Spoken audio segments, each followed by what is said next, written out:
I knew something had changed the moment she walked through the door. Not because of the way she smiled, that part was practiced, but because her eyes didn't land on me first. They drifted around the room as if she were checking whether her old life still fit. She dropped her weekend bag by the sofa and leaned against the doorway, her posture too casual for what she was about to say. "Can we talk?" The tone wasn't soft. It was careful. That kind of care people use when they've rehearsed every word. I remember the hum of the fridge, the clock ticking too loud. Then she started describing the retreat, the yoga sessions, the energy work, the long conversations with other couples who were re-examining commitment. Her hands kept moving as she spoke, tracing invisible shapes in the air, searching for permission. Finally, she said it. "I think maybe we should try being open." Just like that, as if she were suggesting a new brand of coffee. For a second, I thought I'd misheard her. Then I caught the shimmer of anticipation in her eyes. Not fear, anticipation. She wasn't asking. She was unveiling a decision. I asked quietly, "Is there someone?" She hesitated just long enough to answer the question without words. "It's not about that.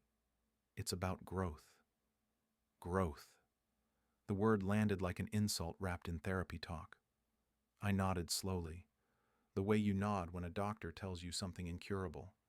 Inside, everything twisted, not just jealousy, but confusion, the sense of losing the story we'd written together. Yet on the outside, I smiled. "If that's what you need." She seemed almost relieved. She stepped closer, fingers brushing my shoulder as if contact could soften the blow. Her perfume was new, warm amber instead of the floral scent I used to tease her about. It lingered, intimate and foreign at once. I didn't pull away, but the touch felt like a stranger testing boundaries. "You're taking this better than I expected," she said. I lied with my eyes. "I trust you." Her shoulders relaxed. She kissed my cheek and walked down the hall humming the same song she always played when she got what she wanted. When the bedroom door closed, I sat there listening to the faint sound of her suitcase zipping open. There was no fight, no explosion, just a vacuum, a silence that stretched until the only thing I could hear was my own pulse. That night, while she showered, I stared at her phone on the counter. The screen lit up with a notification from a name I didn't recognize, just a single heart emoji, no text, no context. I didn't touch it. I didn't need to. I realized then that she hadn't asked for an open marriage. She'd already opened it. What she wanted was absolution, not permission. The next morning she was glowing, radiant with the calm of someone who believes honesty cleanses all sins. She made breakfast, kissed my forehead, said she loved me. I believed half of that. The other half I stored away, like evidence I hadn't decided how to use yet. When she left for work, I poured myself another cup of coffee and stared at the empty chair across from me. I replayed her words, the careful phrasing, the new perfume, the strange name on her phone. Something inside me shifted, not toward rage, but toward clarity. If she wanted openness, I would give her exactly that. But it would be my version. She thought I would fall apart.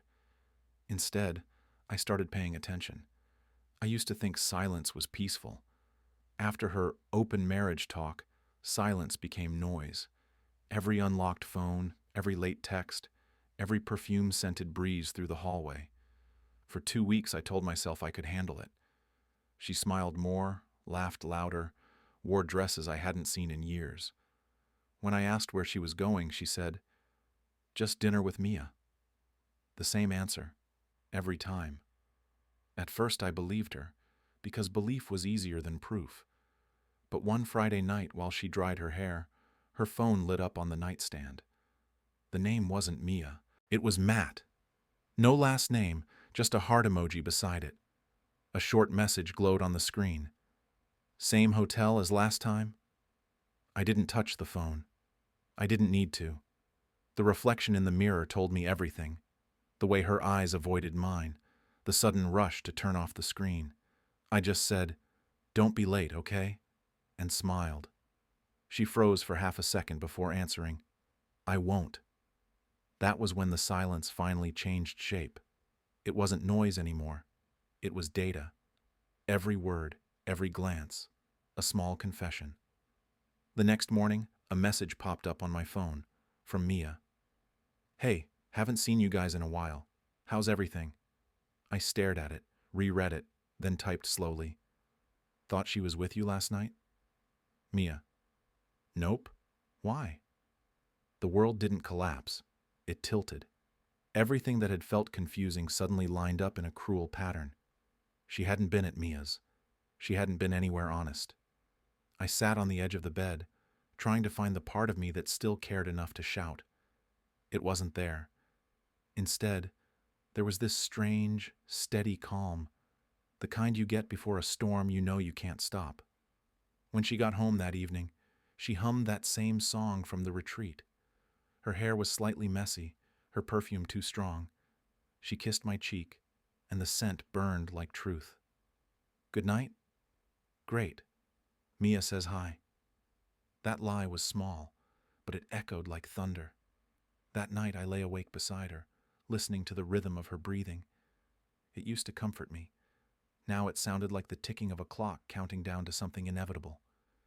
My mind kept looping through memories, our wedding, our first apartment, the long nights planning a future that suddenly felt fictional. But under all that loss, something else began to form. Not hatred, not revenge, focus. I realized that knowing the truth wasn't the end. It was leverage. If she wanted an open world, I would learn how to navigate it better than she ever could. No shouting, no drama, just patience. When she finally drifted off, I whispered into the dark, "Thank you for the honesty you didn't mean to give." Because in that quiet moment, I understood that the game had already changed, and for once, I wasn't the one following the rules. The morning after I caught her lie, I drove to work without music. Just the sound of tires against asphalt and a question looping in my head. Why use Mia's name? Of all people, why hide behind the one friend who'd stood beside us at our wedding? By noon, I couldn't stand the uncertainty anymore. I texted Mia. Can we talk? It's important. She replied almost instantly. Sure. Coffee at Verona Cafe, 4 p.m. When I walked in later, she was already there, hair pulled back, eyes guarded. The kind of look you wear when you sense trouble but hope you're wrong. I sat down and told her everything. The open marriage, the late nights, the lie about staying at her place. For a moment, she just stared at me, processing. Then her expression cracked. She used my name? I nodded. She exhaled sharply and pressed a hand to her forehead. I can't believe this. She told me you were the one who'd changed. Said you'd gotten cold. Distant. That's how you build a cover story. So all those weekends she said she needed girl time? Weren't with you, were they? She shook her head, a bitter laugh escaping her. I defended her to everyone. I even told my boyfriend she was the most loyal person I knew. We sat in silence for a long moment, the air thick with the kind of betrayal that doesn't need explanation. Then she looked up at me, and her tone softened. I'm sorry. You didn't deserve this. Her sincerity caught me off guard. I'd expected denial or defensiveness, not empathy. And maybe that's why, when she reached across the table, I didn't pull my hand away. It wasn't flirtation. It was recognition. Two people realizing they'd both been fooled by the same story. We talked for nearly 2 hours. The cafe emptied, daylight faded, and still we stayed. She told me about the way my wife had slowly pushed her friends away, how every conversation had turned into a subtle competition. I told her about the night of the retreat, the strange perfume, the message from Matt. Each confession felt like another puzzle piece sliding into place. By the time we left, the picture was complete and ugly. Outside, the evening air carried that faint chill of early spring. She hugged her coat tighter, glanced at me, and said quietly, "You're handling this better than I would." I'm not handling it. I'm studying it. She smiled faintly, spoken like someone who's already planning something. Maybe I was, though I didn't know what yet. What I did know was that the anger I'd been holding alone felt lighter when she shared it. Not gone, just balanced. When we said goodbye, there was a pause that lasted a beat too long. A small flicker of warmth where there shouldn't have been any. Not desire, just the comfort of being seen again after weeks of pretending everything was fine. That night, my wife came home late. The house smelled of her perfume before the door even shut. She walked in, radiant, texting someone mid-smile. "Sorry, traffic was insane." "You're fine. How's Mia?" She froze, not long enough for anyone else to notice, but long enough for me. Then she forced a laugh. "Good. We're thinking about planning another trip together." "You should. She mentioned she missed you." That made her blink. She muttered something about needing a shower and disappeared down the hallway. I stood there listening to running water, wondering if guilt made people clean themselves more thoroughly. When she finally came to bed, she turned her back to me. I could smell the faint trace of a man's cologne under her floral shampoo. My pulse stayed steady, not because it didn't hurt, but because I was past shock now. What was left was focus. The next day, Mia texted again. "I can't stop thinking about what she did. Want to compare notes? Maybe we'll make sense of it." We met at a small park near her apartment. She brought coffee. I brought the resignation of someone who knows the truth but still needs to say it out loud. We sat on a bench watching the afternoon light fade through the trees. She told me she'd looked through old messages from my wife, little hints she'd missed, inside jokes about secret adventures, pictures cropped too carefully, compliments that sounded like code. It's strange. I feel angry but also embarrassed. Because you trusted her. Yeah. And because part of me still wants to defend her. I understood that too well. Betrayal doesn't erase affection. It stains it. You still see the person you loved, just under a layer you can't scrub off. As she spoke, a gust of wind lifted a strand of hair across her face. She brushed it away, and for a second our eyes met. There was warmth there, gentle, unspoken, the kind of connection born not from attraction, but recognition. Still, I looked away first. Some lines shouldn't be crossed. Not yet. When I got home that night, my wife was already asleep on the couch, phone clutched in her hand, a new message previewed on the screen. "Same time tomorrow?" I didn't wake her. I just looked at her for a long moment, the woman who once made promises she no longer remembered making. Then I turned off the light. Maybe revenge wasn't the right word for what I wanted. Maybe it was truth. Maybe it was balance. But whatever it was, I wasn't alone in it anymore. She started calling it our new chapter. That was her phrase, light, rehearsed, and dripping with self-help optimism. She talked about how openness could make us stronger. I listened, nodding like a man reading the fine print of a contract he never signed. Doesn't it feel freeing? Surprisingly, yes. She smiled, relieved, not realizing the word surprisingly carried more truth than comfort. That weekend I told her I'd been thinking about seeing someone too. The pause that followed was almost musical. She blinked, laughed, then studied my face. "You're kidding." "No. You said honesty, right? I'm just following the rules." She forced another laugh, but the sound cracked halfway through. For the first time I saw a flicker of doubt cross her face, the smallest tremor in the confidence she'd built on my silence. When she left later that night, claiming to meet friends, I texted Mia. "You free to talk?" "Always." We met at a quiet diner on the edge of town. She slid into the booth across from me, wrapping her hands around a mug of coffee as though it could steady her thoughts. The rain outside tapped against the window in a steady rhythm. It felt like background music to our strange new alliance. "So, how's the great experiment going?" I told her I'm seeing someone. "And you're not?" "No, but she doesn't know that." Mia raised an eyebrow, part amusement, part warning. "Careful. Lies multiply fast." "It's not a lie. It's a mirror." She looked at me for a long moment and then nodded slowly. "A mirror," she repeated, as if testing the word on her tongue. There was something almost comforting about her understanding, an ease I hadn't felt in months. We talked for hours, drifting between anger and humor. Somewhere between refills of bad coffee and stories of better days, I realized I could breathe again. Not because she made me forget, but because she didn't pretend anything was fine. We could sit in the truth without needing to fix it. When we said goodbye, she touched my arm lightly. A small, unspoken gesture, half sympathy, half strength. It lingered longer than politeness required. I didn't move away. At home, the house felt heavier. My wife was already in bed, pretending to sleep. I turned off the lights and slid beside her. She shifted slightly, enough to let me know she was awake, but not enough to invite conversation. The distance between us was only a few inches, but it felt like a border neither of us could cross without losing something. The next morning, she made breakfast with exaggerated cheerfulness. "So, who's the lucky woman?" "You don't know her." "Uh-huh. Sure." Her laugh was thinner this time, forced. She didn't like not knowing. That was the point.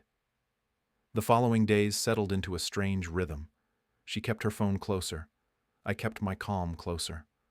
Our conversations became polite exchanges about groceries, work, schedules, like two actors keeping a show alive long after the audience had gone home. But beneath the performance, something shifted. I wasn't the one waiting anymore. She was, waiting for confirmation, for proof, for me to lose composure. And every time I didn't, she looked a little less certain of her own story. Mia texted again one evening. "Just checking in. Don't lose yourself in her game." Her messages had become small lifelines, reminders that not everyone lived behind half-truths. I wanted to thank her, to say she'd helped me remember what normal felt like, but I didn't. Some things mean more when left unsaid. Later that night, I found my wife standing by the window, phone in hand, staring out into the dark. She didn't turn when she spoke. "Do you ever think we made a mistake?" "Every day." She nodded once, eyes fixed on her reflection in the glass. "I thought this would make us stronger," she whispered. I stepped closer, close enough to see my own reflection beside hers. "Strength comes from truth. You traded it for novelty." She flinched slightly, then tried to smile. "You've changed," she said. "Maybe I finally learned from you." That night I couldn't sleep, not because of guilt, but because of clarity. For the first time, I saw the structure of her lies like cracks in glass, once invisible, now impossible to ignore. She had wanted freedom. I had given her silence. Both were prisons, just different sizes. Before dawn, I sent Mia one more message. "Thanks for reminding me that honesty still exists somewhere." She replied a minute later. "Anytime. Just don't mistake honesty for comfort." Her words stayed with me. Comfort was gone, maybe for good. But in its place was something sharper, steadier, control. It's strange how quickly calm can become a weapon. Once I stopped reacting, she stopped performing. My quiet became her mirror, and she didn't like what she saw. For the first time in weeks, the house felt ordinary again. Too ordinary. She moved around humming to herself, pretending the air wasn't heavier, pretending I wasn't watching her learn to live inside her own lie. And I let her. Because control doesn't come from shouting. It comes from patience. Mia called one afternoon. Her voice sounded different. Focused. Almost cold. I was looking through old pictures. I think I found something. She told me that years before, the woman I married had briefly dated her ex-boyfriend. The timelines overlapped. The pattern was clear now. Whenever someone else had something she wanted, my wife would reach for it. Attention, admiration, control. So it wasn't just me. She's been rehearsing this for years. We sat in silence for a while, each turning the same thought over. That betrayal wasn't an accident, but a habit. Finally, Mia said what we were both thinking. "You could expose her." "No. She'll expose herself if I just give her the stage." That was when the idea began to take shape. Not revenge, not cruelty, just a demonstration of truth. I'd host a dinner, something casual, friendly, the kind of gathering where stories overlap and lies collide on their own.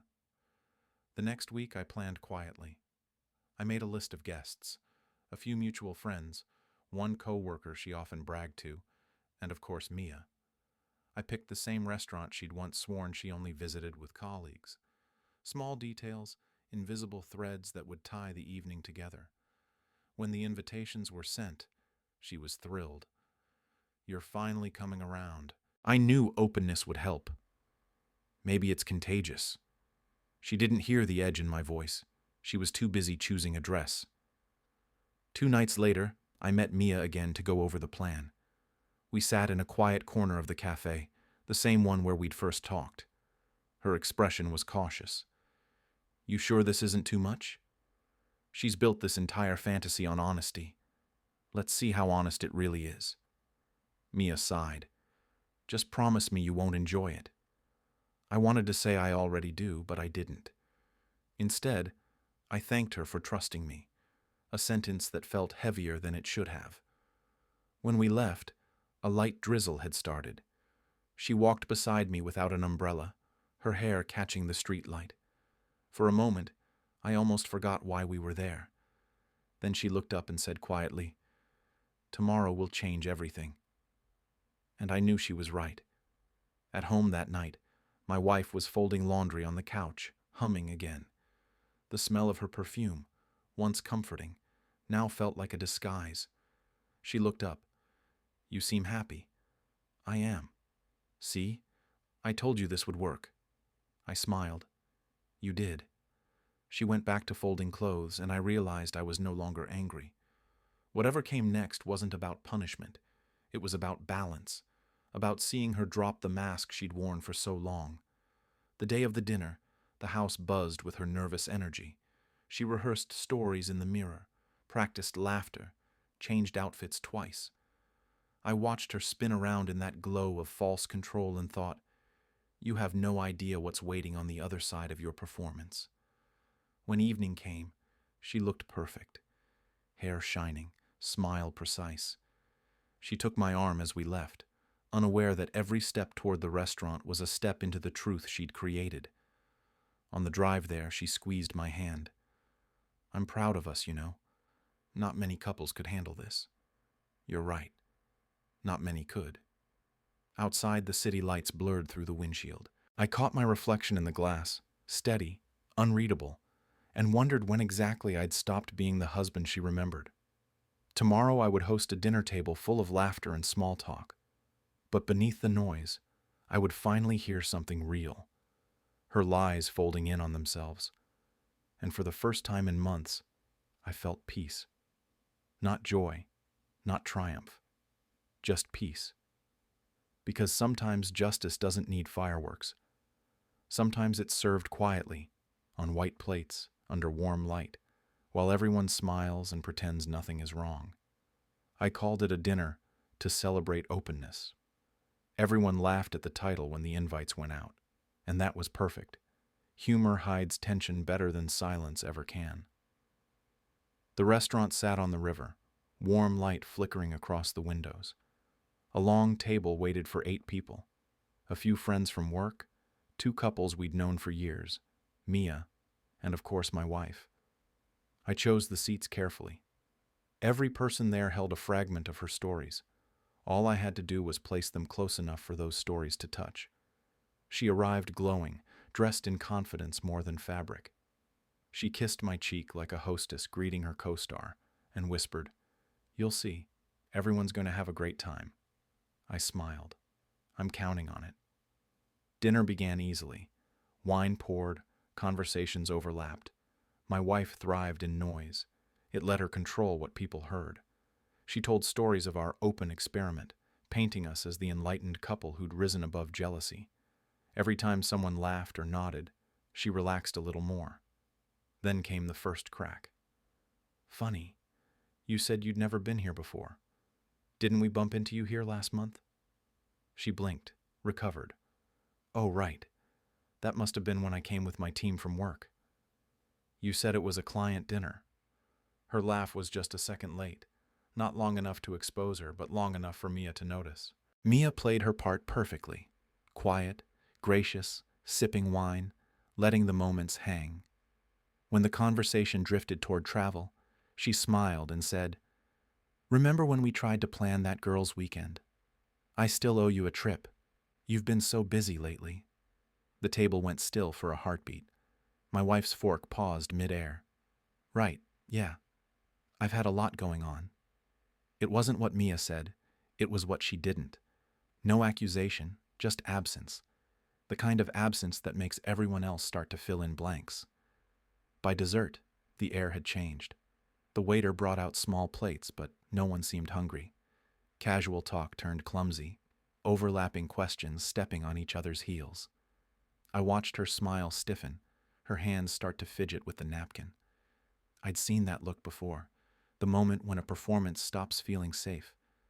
A coworker mentioned a recent conference. "Didn't you say you were there with Matt? He's from our branch, too." The name landed like a dropped glass. "Oh, right. He joined last minute." "Really?" He said it was just a personal trip. No one laughed this time. Even the music in the restaurant seemed to lower itself out of curiosity. I didn't say a word. I just sat back and watched her try to balance all the threads. The harder she worked, the faster they slipped. Mia caught my eye across the table. One slow nod. That was all. She set her phone down beside her plate, screen facing up. A photo of a group from last month, timestamp clear. My wife wasn't in it. I just wanted to clear up any confusion. "I've missed our girls' nights. Haven't seen you since spring." That single line did more than any accusation could. It replaced every maybe with no. My wife's face emptied of color. She opened her mouth, closed it again. The silence that followed wasn't dramatic. It was real, heavy, human, final. Eventually, someone tried to change the subject. Another friend asked about dessert wine. The waiter appeared, glasses clinked. The room moved on politely, pretending not to witness a slow collapse. That's how social circles survive, by looking away just soon enough. She excused herself soon after, voice small. "I think I left something in the car." The chair legs scraped the floor, a sound that felt like punctuation. She never came back to the table. Mia and I stayed a few minutes longer, talking quietly about anything but what had just happened. When the check came, I paid it without thinking. My hands were steady. Outside, the night air was cold and clear. The river reflected the city lights in thin silver lines. I half expected to feel triumph, but what came instead was quiet. Relief, maybe. Or release. Mia touched my sleeve before walking away. "You didn't have to raise your voice once." Truth doesn't need volume. I stood there watching her go, the sound of the restaurant fading behind me. The evening hadn't been about winning. It had been about ending a story that should have closed long ago. When I got home, the house was dark. One glass sat in the sink, lipstick on the rim, and a note on the counter that simply said, "We need space." I smiled, small, tired, honest. Space was exactly what I needed too. She wanted openness, I thought, and tonight she finally got it. When the dinner ended, I didn't feel proud. I felt quiet, like the sound that comes after thunder when the storm realizes it's finished. Her chair sat empty, the napkin folded perfectly, wine still half full. People whispered out of courtesy, pretending not to know what they'd just seen. I thanked everyone for coming, shook hands, smiled. Mia stayed behind a moment longer, helping the waiter gather glasses. When she met my eyes, there was no victory there, only exhaustion. "You okay?" "Better than I expected." She nodded once. Then maybe it was worth it. The next morning, sunlight hit the dining table at home like a spotlight on a crime scene. Her purse was gone. A single text waited on my phone. "I need some time to think." I stared at it until the screen dimmed. She always needed time only after the truth caught up. Friends began to message me that afternoon. Polite sympathy disguised as curiosity. "We're so sorry. We had no idea," they wrote, and I replied with the same 4 words every time. "It's better this way." I didn't mean better for me or for her, just better than pretending. Pretending had been the real exhaustion. A week passed before she appeared at the apartment again. She looked different, tired, smaller somehow. She stood in the doorway for a long time before speaking. "You embarrassed me." "No, you embarrassed yourself. I just invited honesty to dinner." She flinched, eyes watering, and for a moment I almost softened. But pity is just another form of permission, and I wasn't giving her that anymore. She sat down, twisting the strap of her purse. "You planned it." "No, I prepared for it. There's a difference." She cried quietly, the way people do when they're mourning control, not loss. I handed her a glass of water and said nothing. There was nothing left that words could fix. In the days that followed, the silence spread wider than any argument. Mutual friends avoided choosing sides. Her new partner stopped answering her calls. I heard from someone at her office that gossip travels faster than guilt. I didn't confirm or deny anything. Vindication felt lighter than anger, but heavier than peace. Mia texted occasionally. "You holding up?" "Yeah, quiet helps." "Good. Don't let this turn you bitter." She was right. Bitterness is just revenge that never learned to leave. One evening I drove past the restaurant. Through the window I saw another couple laughing in the same corner we'd sat in. They looked happy, unguarded, like the way we used to be before honesty needed witnesses. It didn't hurt anymore. It just felt distant, like watching old footage of a life that belonged to someone else. That night I opened the drawer where our marriage papers sat. The file felt heavier than I remembered. I read the names, the date, the faded signatures. Then I placed them on the desk beside a single sheet, the divorce petition.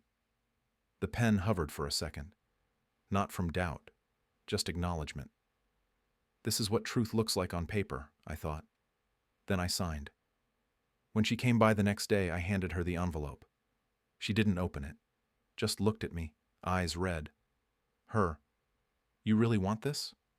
Me. "I already have it." She nodded, tucked the papers under her arm, and walked out without another word. The door clicked shut. No slam, no drama. Just closure disguised as ordinary sound. After she left, I poured myself a drink and sat on the balcony watching traffic slide by in lines of red light. For the first time in months, I felt my body unclench. No revenge, no plan, just stillness. People think peace arrives with happiness. It doesn't. It arrives with absence, of lies, of noise, of the constant need to prove who's right. That night the city seemed quieter. Even the wind felt like forgiveness. Mia called a few days later. "I heard she moved out." "Yeah. Took what she needed, left what she didn't. Including you." "Exactly." We talked for a while about normal things. Work, plans, a movie she wanted to see. It wasn't flirting. It was healing. Two people remembering that honesty doesn't have to hurt. When the call ended, I leaned back and let the quiet settle again. I realized I hadn't checked her social media in days. Didn't care where she was, who she saw, what she posted. Freedom isn't the absence of someone. It's the absence of needing to know. She said she wanted an open marriage, and she got one. Open enough for the truth to walk in, take a seat, and stay. And when it finally spoke, it didn't shout. It just told the story exactly as it happened. The first thing I noticed was the silence. Not the heavy kind that follows an argument. This one was lighter, almost kind. It filled the apartment where noise used to live. No clinking glasses, no footsteps pacing, no half-truths floating between rooms. For the first time in months, quiet felt like peace instead of punishment. Each morning I woke to sunlight cutting across the empty side of the bed. I'd brew coffee, open the windows, and listen to the city breathe. The air smelled ordinary again. I hadn't realized how much I'd missed ordinary. Work became my anchor. Meetings, deadlines, even traffic. Each small irritation reminded me that life was still moving forward. Friends tried to tiptoe around the topic, asking if I was doing okay. I always gave the same answer: better than before. And I meant it. Better didn't mean happier. It meant real. Weeks passed before I saw Mia again. We met for coffee, the same place where everything had started to change. She smiled, tired but genuine, and said, "You look calmer." Guess I ran out of things to worry about. We talked about simple things: work, family, the weather, then about the not-so-simple. How betrayal reshapes trust. How silence can be both healing and lonely. It's strange, isn't it? The truth hurts less once you stop running from it. That's because it stops chasing you. For a moment, we just sat there, comfortable in the quiet. No tension, no plans, no need to fix anything. Just two people who'd survived the same storm and could finally watch the clouds clear. At home, I started rebuilding the parts of life I'd abandoned. I cooked badly at first, burned rice twice, learned to laugh about it. I ran again, short runs, slow ones. The rhythm of my feet on pavement felt like punctuation, proof that my story hadn't ended, only paused. One evening I went through the last box of shared things: photos, notes, small keepsakes that once carried meaning. I didn't throw them out. I just put them away. Closure, I learned, isn't destruction. It's storage. You don't erase the past. You file it where it can't reach you anymore. People still asked about her sometimes. Apparently she was doing fine. New haircut, new apartment, new philosophies about freedom. I wished her well from a distance. There's a kind of forgiveness that doesn't need an audience, and that's the only kind worth giving. Mia texted me occasionally. Short messages. Honest ones. "Hope you're still breathing easy." Trying to. Sometimes she sent photos of places we'd once talked about visiting. Nothing romantic, just reminders that life kept expanding. One weekend we met again by the river. The same water, same lights, different people. She looked out at the reflection and said, "Do you ever think we'll trust again?" "We already do. We're here, aren't we?" She smiled, quiet and thoughtful. We didn't need to hold hands or make promises. The peace between us said enough. As we parted, I realized something simple. Not every connection has to become a story. Some just remind you that healing is possible. Back home that night, I stood on the balcony watching the city drift below. The air was cool, the kind that tastes like endings turning into beginnings. I thought about everything that had happened, the noise, the lies, the unraveling, and how small it all felt now. People think closure comes from apology. It doesn't. It comes from stopping the replay, from letting the mind breathe where it once held its breath. That's what peace really is, the absence of repetition. I looked at the empty glass on the table, the faint reflection in the window, and whispered more to myself than anyone else. She opened our marriage to find herself. I closed it to find my peace. And for the first time, the words didn't sound like bitterness. They sounded like truth finally settling where it belonged. Months passed before I heard from her again. Life had gone quiet. Steady mornings, coffee that tasted like normalcy, days that ended without drama. Then one evening a message appeared on my screen. "Can we talk? I've changed." I stared at it for a long time. Curiosity is a stubborn habit. It survives even after trust dies. I agreed to meet, not out of hope, but closure. She chose a small cafe downtown, the same one we'd once argued in, though now it felt smaller. She looked different, tired but sincere. When she spoke, her voice carried something I hadn't heard before: humility. I was wrong, about everything. I didn't rush to comfort her. I just let the words sit there between us like fragile glass. She told me she'd started therapy, that she finally understood the mess she'd made of both our lives. Part of me believed her. Another part stayed quiet behind a locked door. Then she reached into her bag and slid her phone across the table. Screenshots, messages. "You should know. Mia had feelings for you long before any of this. She told me herself once." The air thinned. I didn't speak, didn't blink. On the screen, the words looked harmless, but they changed the shape of everything. For a moment, the peace I'd built cracked. That night, I walked the river path alone. Questions echoed louder than footsteps. Was the friendship with Mia a lie too? Had I built my recovery on half-truths again? The city lights looked like tiny confessions scattered across the water. I called Mia the next morning. She answered on the first ring, voice calm but uneasy. "We need to talk." We met at the same cafe as before. Different corner, same wait. She listened, then sighed, eyes wet but steady.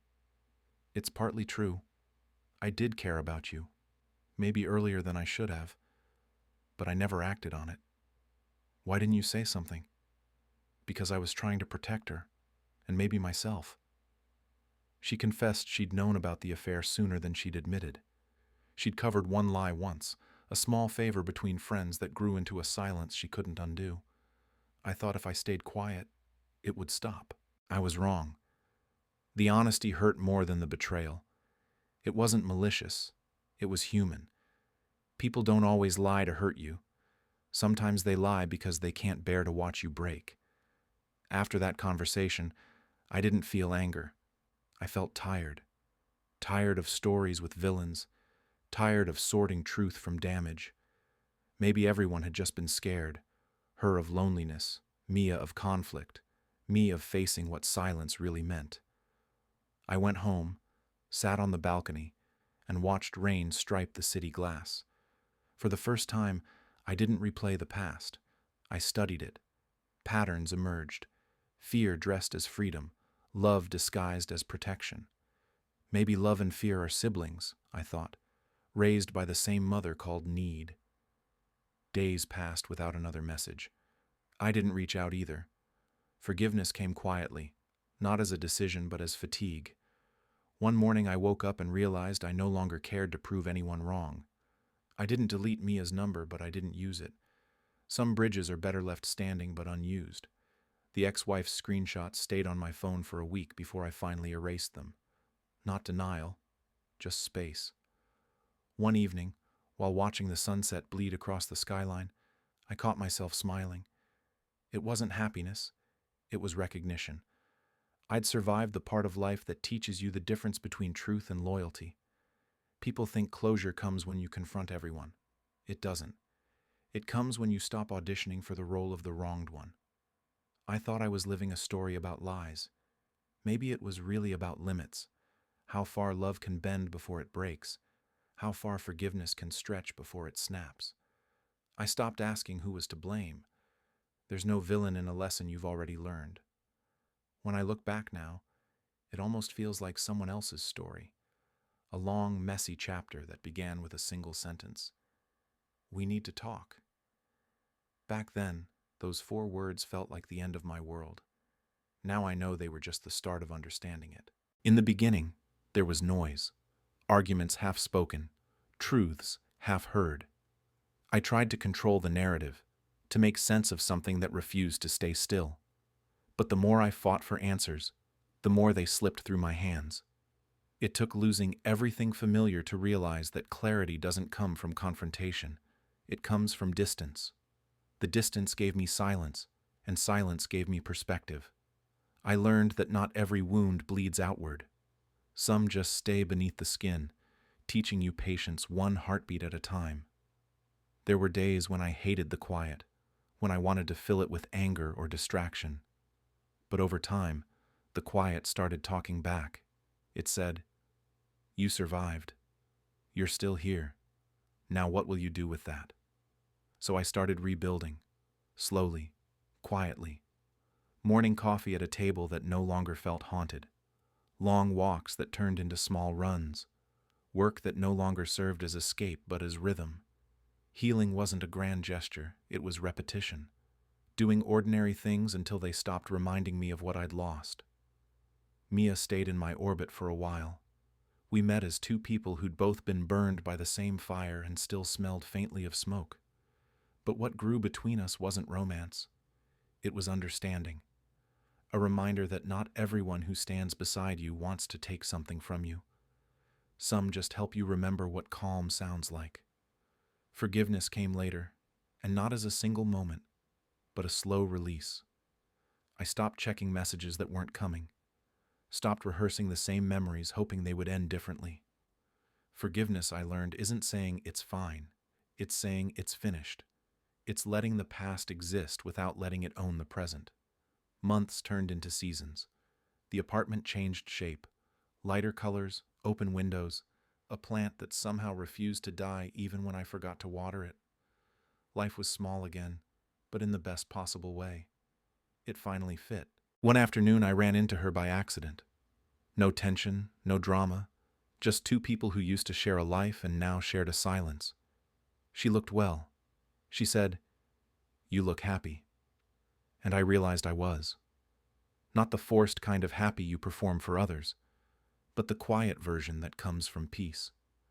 We wished each other luck and went our separate ways. No closure scene, no final speech, just a polite ending to a story that had already written itself out. That evening, I sat on the balcony watching the city fade into evening. The same view that once made me feel trapped now looked infinite. I thought about everything that had happened, the mistakes, the lessons, the people I'd lost, and the pieces I'd found. It all added up to something simple. Growth isn't a reward, it's a consequence. You go through enough storms, and eventually you stop asking when the sun will come out. You start learning how to walk in the rain. If there's one thing I've taken from all of this, it's that peace doesn't arrive with a shout. It doesn't come packaged as justice or apology. It slips in quietly when you finally stop fighting the past. You look around one day and realize the story that used to define you has turned into something smaller, a memory that no longer hurts to touch. So, yes, she opened our marriage to find herself, and I closed it to find my peace. But the truth is, we both found what we were looking for, just in different directions. She learned how to chase freedom. I learned how to live without running.